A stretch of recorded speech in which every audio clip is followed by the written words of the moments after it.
നമസ്കാരം, ഞാൻ Rakesh M P. നമ്മുടെ വാഹനത്തിൻ്റെ പെയിൻറ്റിന് അല്ലെങ്കിൽ നമ്മുടെ വാഹനത്തിൻ്റെ ഒരു കോട്ടിങ്ങിന് ഏറ്റവും നല്ല ലൈഫ് കിട്ടാൻ വേണ്ടി എന്താണ് ചെയ്യേണ്ടത്? ശരിക്കും പറഞ്ഞാൽ ഒരുപാട് പേര് നമ്മൾ പറയുന്ന പോലെ പോളിഷിങ് ചെയ്യണം, അല്ലെങ്കിൽ PPF കോട്ടിങ് ചെയ്യണം, ഇങ്ങനെയൊക്കെ ചെയ്യുകയാണെന്നുണ്ടെങ്കിൽ നമ്മുടെ വാഹനം എപ്പോഴും നല്ല അടിപൊളിയായിട്ടിരിക്കും. പക്ഷേ ഈ കാര്യങ്ങളൊക്കെ ചെയ്യാൻ വേണ്ടിയിട്ട് ക്യാഷ് അത്യാവശ്യം നല്ല രീതിക്ക് നമുക്കാകുന്നതായിരിക്കും. ഇതുപോലൊരു സംശയം എൻ്റെ ഒരു സബ്സ്ക്രൈബർ ചോദിച്ചിട്ടുണ്ടായിരുന്നു. ചോദിച്ചിരിക്കുന്നത് നിരഞ്ജൻ K ആണ് ചോദിച്ചിരിക്കുന്നത്. ചോദ്യം ഇങ്ങനെയാണ്: ചേട്ടാ, കാറിൻ്റെ പെയിൻറ്റിന് കൂടുതൽ ലൈഫ് കിട്ടാൻ എങ്ങനെയാണ് മെയിൻറ്റെയിൻ ചെയ്യേണ്ടത് എന്ന് പറയാമോ? ഷുവറായിട്ടും. ശരിക്കും പറഞ്ഞു കഴിഞ്ഞാൽ ഞാൻ പറയുന്ന ഒരു മെയിൻ കാര്യം, അതായത് പലരും ഇത് ആക്സെപ്റ്റ് ചെയ്യാൻ വേണ്ടി കുറച്ച് മടി കാണിക്കുന്ന ഒരു കാര്യമാണെങ്കിൽ പോലും ഈ ഒരു കാര്യം ചെയ്തു കഴിഞ്ഞാൽ 100% നിങ്ങളുടെ വാഹനത്തിൻ്റെ പെയിൻറ്റും അല്ലെങ്കിൽ ആ വാഹനത്തിൻ്റെ ആ ഗ്ലോസിനെസ് ഒരിക്കലും പോകത്തില്ല. ശരിക്കും പറഞ്ഞാൽ ഡെയിലി ഒന്ന് വാഷ് ചെയ്ത് നോക്കുക. അതായത് അപ്പോൾ കുറച്ച് പേരെങ്കിലും ചോദിക്കും, ഡെയിലി വാഷ് ചെയ്ത് കഴിഞ്ഞാൽ പെയിൻറ്റ് പോകുമെന്ന് പറയുന്നുണ്ട്, അല്ലെങ്കിൽ തുരുമ്പെടുക്കുമെന്ന് പറയുന്നുണ്ട്. ഇതൊക്കെ സത്യം പറഞ്ഞാൽ വെറുതെ പറയുന്ന കാര്യമാണ്. കാരണം ഡെയിലി നിങ്ങൾ വാഹനം വാഷ് ചെയ്യാവോ? ഡെയിലി നിങ്ങൾക്ക് വാഹനത്തിനെ ഒന്ന് നല്ല രീതിക്ക് മെയിൻറ്റെയിൻ ചെയ്യാൻ പറ്റുമോ? ഉറപ്പായിട്ടും നിങ്ങളുടെ വാഹനത്തിന് തുരുമ്പെടുക്കത്തില്ല, പെയിൻറ്റ് പോകത്തില്ല, പെയിൻറ്റിൻ്റെ കോട്ടിങ് മങ്ങത്തില്ല. ശരിക്കും എങ്ങനെയാണ് ഈ പറഞ്ഞ പ്രോബ്ലംസ് ഒക്കെ ഉണ്ടാകുന്നത് നമുക്ക് ജസ്റ്റ് നോക്കാം. ഒന്നാമത്തെ കാര്യം, പൊടി. ശരിക്കും പറഞ്ഞു കഴിഞ്ഞാൽ നമ്മുടെ വാഹനത്തിൽ ഈ പിടിച്ചിരിക്കുന്ന പൊടി എന്ന് പറയുമ്പോൾ നമ്മൾ ജസ്റ്റ് ഒരു പൊടിയായിട്ട് കാണും. ഈ പൊടിയുടെ ഏറ്റവും വലിയൊരു കുഴപ്പമെന്ന് പറഞ്ഞാൽ ഇതിൻ്റെ പുറത്ത് കുറച്ച് വെള്ളം വീണ് കഴിയുമ്പോൾ ഈ പൊടി അവിടെ ഒട്ടിപ്പോവും.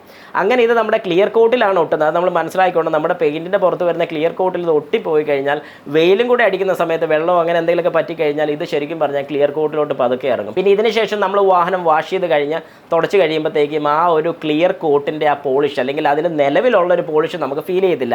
അന്നേരം നമ്മൾ എന്നാ ചെയ്യും? കടയിൽ കൊടുത്ത് നമ്മുടെ വാഹനം ഒന്ന് പോളിഷ് ചെയ്യും, അല്ലെങ്കിൽ ഒരു ഡീറ്റെയിലിംഗ് സെൻറ്ററിൽ കൊടുത്ത് നമ്മുടെ വാഹനം പോളിഷ് ചെയ്യും. നമ്മൾ പറയാം അടിപൊളി, നല്ല നീറ്റൊക്കെയാണ്, നല്ല അടിപൊളിയാന്ന് പറയും. ഇങ്ങനെയൊക്കെ പറഞ്ഞു കഴിഞ്ഞാൽ പിന്നെ എന്താണ് സംഭവിക്കുന്നത്? ശരിക്കും പറഞ്ഞാൽ പിന്നെയും ഇതുപോലെ പൊടി പിടിക്കും, നമ്മൾ വാഷ് ചെയ്തില്ല. അങ്ങനെ ഇരുന്ന് ആ പോളിഷ് ചെയ്ത പോർഷനിലോട്ട് പിന്നെയും പൊടി പിടിച്ച് പഴയ അവസ്ഥയിലോട്ട് വരികയാണ്.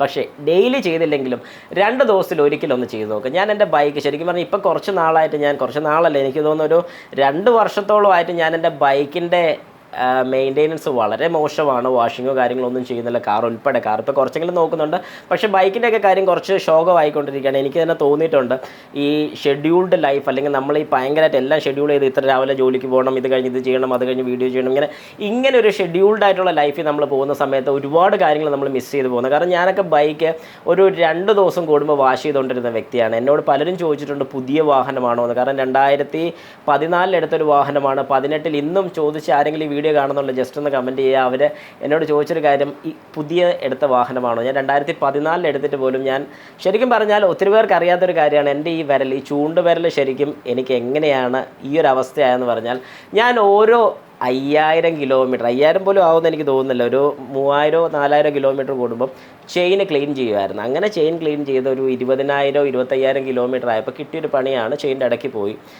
നിങ്ങൾക്കറിയാം, ഒബ്വിയസ്ലി മനസ്സിലാക്കി എടുക്കാമെന്നുള്ള എങ്ങനെ പോയെന്നുള്ളത്. അപ്പോൾ ശരിക്കും പറഞ്ഞാൽ അതിനോടുള്ളൊരു ക്രേസ് അല്ലെങ്കിൽ അതിനോടൊരു ആഗ്രഹം കാരണമാണ് അങ്ങനെ ചെയ്തത്.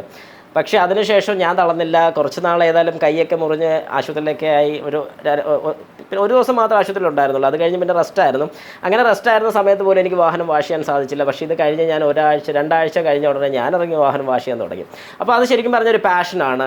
അപ്പോൾ ആ ഒരു പാഷൻ ഉള്ളിലുള്ളവർക്ക് മനസ്സിലാവും ഞാൻ പറയുന്നത് എന്താണെന്ന്. അതുപോലെ നിങ്ങളൊരു 2 ദിവസം അല്ലെങ്കിൽ 3 ദിവസം കൂടുമ്പോൾ വാഹനം വാഷ് ചെയ്ത് നീറ്റാക്കി വെക്കുകയെങ്കിൽ ഒരു പോളിഷിൻ്റെ ആവശ്യമില്ല, ഒരു PPF കോട്ടിങ്ങിൻ്റെ ആവശ്യമില്ല, ഒന്നിൻ്റെ ആവശ്യം വരുന്നില്ല. പക്ഷേ വാഹനം കുളമായതിനു ശേഷമുള്ളൊരു കാര്യമല്ല ഞാൻ പറയുന്നത്. ഇതുപോലെ ഡെയിലി മെയിൻറ്റെയിൻ ചെയ്യുകയാണെങ്കിൽ എത്ര വർഷം കഴിഞ്ഞാലും ആ വാഹനം പുതിയതുപോലെ ഇരിക്കും. കാരണം അങ്ങനെ മെയിൻറ്റെയിൻ ചെയ്യുന്ന 1-2 പേരെ ഞാൻ കണ്ടിട്ടുണ്ട്. അതിൽ കൂടുതൽ ആൾക്കാർ കാണും, പക്ഷേ ഞാൻ കണ്ടിട്ടില്ലാത്തതുകൊണ്ട് വെരി സോറി. അങ്ങനെ ആരെങ്കിലും ഉണ്ടെങ്കിൽ ഈ ഒരു കമൻറ്റ് ബോക്സിൽ നിങ്ങൾ കമൻറ്റ് ചെയ്യണം. കാരണം ഇപ്പോഴും സ്റ്റിൽ നിങ്ങളൊരു പോളിഷോ കാര്യങ്ങളൊന്നും ചെയ്തിട്ടില്ല, പക്ഷേ വാഹനം ഇപ്പോഴും ബ്രാൻഡ് ന്യൂ ആയിട്ട് തന്നെ ഇരിക്കുന്നത് ഒരുപാട് പേരെ എനിക്കറിയാം. എൻ്റെ അവിടെ തന്നെ സർവീസിന് വരുന്നൊരു സ്വിഫ്റ്റ് ഉണ്ടായിരുന്നു. അടിപൊളി എന്ന് പറഞ്ഞാൽ അതുപോലെ വാഹനം നോക്കുക എന്ന് പറയുമ്പോൾ എനിക്കൊക്കെ ചില സമയത്ത് ഭയങ്കര ക്രേസ് വന്നിട്ടുണ്ട്. അത് ശരിക്കും പറഞ്ഞാൽ ഓരോരുത്തരുടെ രീതിയാണ്. അത് ഞാനിപ്പോൾ ആരെയും അടിച്ചേൽപ്പിക്കുന്ന ഒരു കാര്യമല്ല, നിങ്ങളുടെ ഇഷ്ടം. പുറത്തൊക്കെ കൊണ്ട് വാഷ് ചെയ്യുമ്പോഴത്തേക്ക് എന്താണ് കുഴപ്പമെന്ന് പറഞ്ഞാൽ അവർ യൂസ് ചെയ്ത ക്ലോത്ത് വെച്ച് തന്നെയായിരിക്കും നമ്മുടെ വാഹനം. കാരണം ഓരോ വാഹനത്തിന് അവർക്ക് ഓരോ ക്ലോത്ത് എടുക്കാൻ പറ്റത്തില്ല. അപ്പോൾ അങ്ങനെ വരുന്ന സമയത്ത് അവരെയും കുറ്റം പറയാൻ പറ്റത്തില്ല. പക്ഷേ നമ്മൾ വാഷ് ചെയ്യുമ്പോഴത്തേക്കും നമ്മുടെ ഒരു വാഹനത്തിന് വേണ്ടി മാത്രം മാറ്റി വയ്ക്കുന്നത്. ഇപ്പോൾ ഞാൻ കുളിക്കുന്ന എൻ്റെ ഒരു തോർത്ത് അത് ഞാൻ മാത്രം കുളിക്കുന്നുള്ളൂ. പക്ഷേ ഒരു 10 പേര് ആ തോർത്ത് വെച്ച് കുളിക്കുകയാണെങ്കിൽ 11 നമ്മൾ വന്ന് കുളിക്കുമ്പോഴത്തേക്കുള്ള അവസ്ഥ നിങ്ങൾക്ക് മനസ്സിലാക്കാം. ഇതൊക്കെ തന്നെയാണ് പുറത്ത് വാഷ് ചെയ്യുമ്പോൾ വരുന്ന ഒരു പ്രശ്നം എന്ന് ഞാൻ പറയുന്നു. ആരുടെ വാഷിങ് കളയാൻ വേണ്ടി പറയുന്നതല്ല, പക്ഷേ അങ്ങനെ ഒരു പ്രശ്നം അതിനകത്ത് ഉണ്ടാകുന്നുണ്ട്. അപ്പോൾ നിങ്ങൾ മനസ്സിലാക്കേണ്ട ഒരു കാര്യം എന്ന് പറഞ്ഞാൽ സ്വന്തമായിട്ടൊക്കെ ഇടയ്ക്ക് വാഷ് ചെയ്യുകയാണെങ്കിൽ ഏറ്റവും നല്ലതാണ്. ഇടയ്ക്കെന്നുള്ള ആഴ്ചയിൽ ഒന്നെങ്കിലും ചെയ്യുകയാണെങ്കിൽ നിങ്ങളുടെ വാഹനം നല്ല അടിപൊളിയായിട്ടിരിക്കും. ഇത് ഉറപ്പായിട്ടും. കാരണം ഞാൻ എൻ്റെ എക്സ്പീരിയൻസ് ആണ് പറയുന്നത്, എൻ്റെ പേഴ്സണൽ എക്സ്പീരിയൻസ് മാത്രമാണ് നിങ്ങളായിട്ട് ഷെയർ ചെയ്യുന്നത്.